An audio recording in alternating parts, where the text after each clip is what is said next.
Hello అండి, నమస్తే. నేను doctor Bhargavi Arun, paediatrician, Raghavi hospital. So ఇవాళ మనము ఒక టాపిక్ గురించి మాట్లాడుకుందాం. అదేంటంటే నార్మల్గా పేరెంట్స్ రెగ్యులర్ చెకప్స్కి వెళ్ళినప్పుడు పీడియాట్రిషియన్తో యూజువల్లీ దేని గురించి అడుగుతారు అంటే వ్యాక్సినేషన్స్ అండ్ వాళ్ళకి పెట్టే డైట్ గురించి ఎక్కువగా డిస్కషన్ చేస్తూ ఉంటారు. అవి కాకుండా మీరు ఎవ్రీ 6 months బేబీస్కి 2 ఇవ్వాల్సి ఉంటుంది అనమాట, 2 రకాల మెడిసిన్స్.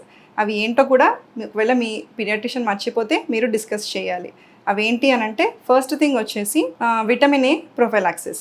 సో మన నేషనల్ పాలసీ ప్రకారము విటమిన్ ఏ ప్రొఫైలాక్సిస్ అనేది మనం బేబీస్కి ఇవ్వాల్సి ఉంటుంది starting from 9 months of age. Okay, so 9 monthsకి యూజువల్లీ మనకి ఎంఎంఆర్ టీకా అనేది ఇస్తాం, ఎంఎంఆర్ వ్యాక్సిన్ ఇస్తాం, గవర్నమెంట్లో కూడా ఇస్తారు. ఆ టైంలోనే మీకు విటమిన్ ఏ అంటే అది ఇంజెక్షన్ రూపంలో కానీ, డ్రాప్స్ రూపంలో కానీ, టాబ్లెట్స్ రూపంలో కానీ మనకి దొరుకుతుంది అనమాట. సో అప్పుడు మీరు first dose of vitamin A తీసుకోవాల్సి ఉంటుంది మీ బేబీస్ కోసం. నెక్స్ట్ డోస్ ఎప్పుడు అంటే నెక్స్ట్ మళ్ళీ 6 months తర్వాత, 6 to 8 months తర్వాత, అంటే 15 to 16 months ఆర్ 18 months టైంలో మీకు మళ్ళీ డిపిటీ బూస్టర్ ఇంజెక్షన్ అనేది ఉంటుంది. అది కూడా ప్రైవేట్లో ఇస్తారు, గవర్నమెంట్లో కూడా ఇస్తారు. సో ఆ టైంలో మీరు second dose of vitamin A తీసుకోవాల్సి ఉంటుంది మీ పిల్లలకి. ఆ తర్వాత కూడా మీరు every 6 months till 5 years of age మీరు విటమిన్ ఏ ప్రొఫైలాక్సిస్ తీసుకుంటే మనము నైట్ బ్లైండ్నెస్ కానివ్వండి అండ్ డిక్రీజ్డ్ విజన్ ఇట్లాంటివి మనము ప్రివెంట్ చేసుకోవచ్చు. Okay, so first thing vitamin A prophylaxis. Second thing ఏంటి, starting from 1 year of age అందరి పిల్లలకి కూడా డీవార్మింగ్ చేయాలి. డీవార్మింగ్ అంటే ఏంటి,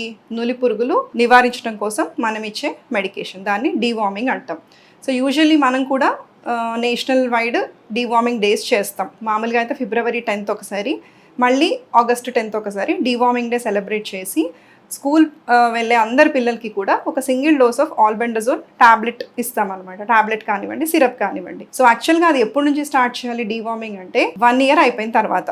సో 1 year తర్వాత మీరు ఎప్పుడైతే చెకప్కి వెళ్తారో, వ్యాక్సినేషన్స్కి వెళ్తారో కంపల్సరీ మీ డాక్టర్ని అడిగి డీవార్మింగ్ మెడికేషన్ అనేది తీసుకోవాలి. ఆ తర్వాత ఎప్పుడెప్పుడు ఇవ్వాలి అని అంటే ఎవ్రీ 6 monthsకి ఒక సింగిల్ డోస్ ఆఫ్ ఆల్బెండజోల్ అనేది మీ పిల్లలకి ఇవ్వాల్సి ఉంటుంది. డోస్ అనేది ఏజ్ని బట్టి డిపెండ్ అయి ఉంటుంది కాబట్టి మీరు వాళ్ళ సలహా ప్రకారమే మీ పిల్లలకి every 6 months till 5 years of age మీరు డీవార్మింగ్ అనేది చేయాలి. ఇది కూడా మన నేషనల్ పాలసీలో, హెల్త్ పాలసీలో ఉందన్నమాట. సో ఈ 2 విషయాలు మీరు మర్చిపోకండి. ఒకటి విటమిన్ ఏ ప్రొఫైలాక్సిస్, ఒకటి డీవార్మింగ్. ఎవ్రీ 6 months మీ పిల్లలకి తప్పకుండా చేయాలి. Thank you.